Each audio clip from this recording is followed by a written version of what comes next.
Last hyperbolic video. Alright, inverses. So here is our list of derivatives for our inverse hyperbolics. Well, let's go show, I've been avoiding it for a while, so let's go get a hyperbolic sine inverse of x. Let's show this one here. Let's go after that one. I've been doing all hyperbolic cosine, so let's do this. So our question, or not question, we just want to show that this is true. So let's use the methods we've learned when it came to trig. Let's start by saying y is equal to hyperbolic sine inverse of x. And we can say that there's an equivalency here by hitting both sides of this with hyperbolic sine. We would get hyperbolic sine of y is equal to x. And we do this because we know the derivative on hyperbolic sine. We don't know its inverse yet. Well, there's no domain restrictions here for this equivalency. This is true for all real numbers, both x's and y's. Now let's go take a derivative. Derivative of hyperbolic sine, hyperbolic cosine of y. Oh, so we need to multiply by the derivative on y with respect to x. And then we'll take a derivative on x, which is equal to 1. Now we want to isolate the derivative on y with respect to x by dividing out our hyperbolic cosine of y. And we bring it to the other side. And here we go. There it is. That's our familiar step. When we did this with trigonometry, we now have two options. We can either make a triangle. Well, since we're dealing with hyperbolics, these are not triangles. The other method we had was use an identity. So why don't we go ahead and look at our identities? And the game is going to be, we don't want that y down in that denominator. That y is bad. We want everything in terms of x's. We started in terms of x's. And the only thing we have to convert into x's is that we know hyperbolic sine of y equals x. So let's see if we can't get this denominator down here to turn into hyperbolic sine of y. Hey, how convenient. There's our formula. There's the equivalent of the Pythagorean theorem, the equivalent for our hyperbolics. Cosine squared, hyperbolic of y. Hyperbolic sine squared of y is minus hyperbolic sine squared of y is equal to 1. So why don't we go solve for hyperbolic cosine of y? Well, let's add over our hyperbolic sine squared of y. On one side, that leaves us with our hyperbolic cosine of y all squared. And now let's hit it with a square root. And typically we need to be a little bit careful when we hit something with a square root because we need a plus or a minus, but we know the hyperbolic cosine of y, it has to be 1 or larger. We talked about that earlier, so we know that this is positive.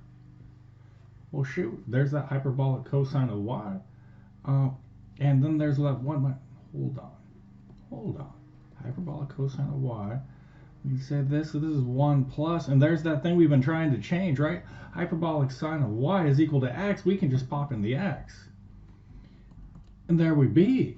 Let's go sub it back in, and I think we found out that our derivative on y with respect to x is equal to 1 over, we replace it in, and we get 1 plus x squared. Therefore, the derivative on hyperbolic sine inverse of x is equal to 1 over the square root of 1 plus x squared. Ta-da! We've shown it. There are similar proofs for doing all the others. I would know how to do them. It might be a good idea.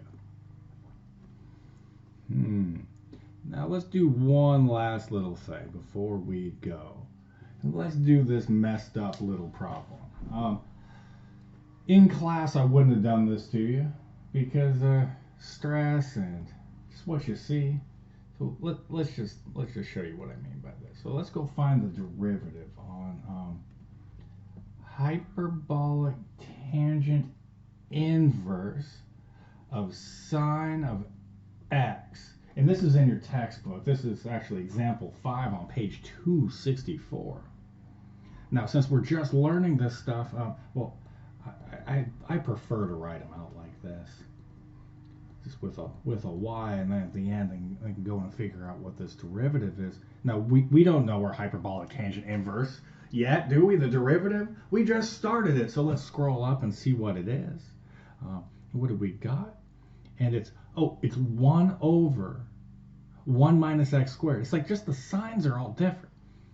Dang, these look super close to the things we've done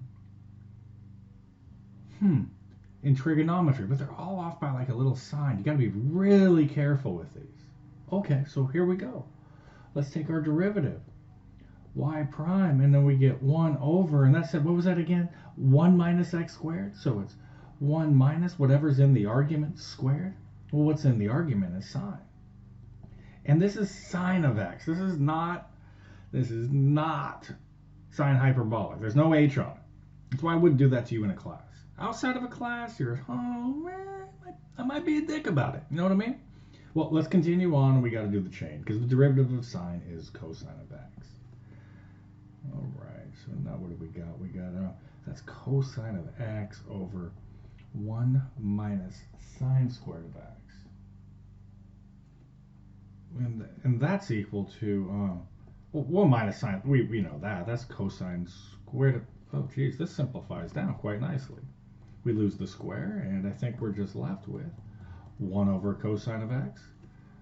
And, yep, there it is. That's equal to secant of x. So be very careful. We can mix our hyperbolics and our trigonometry together, and it makes it quite challenging to see. So please go through, do those homework problems. I will make sure that it is worth your while to do them. And we will talk soon.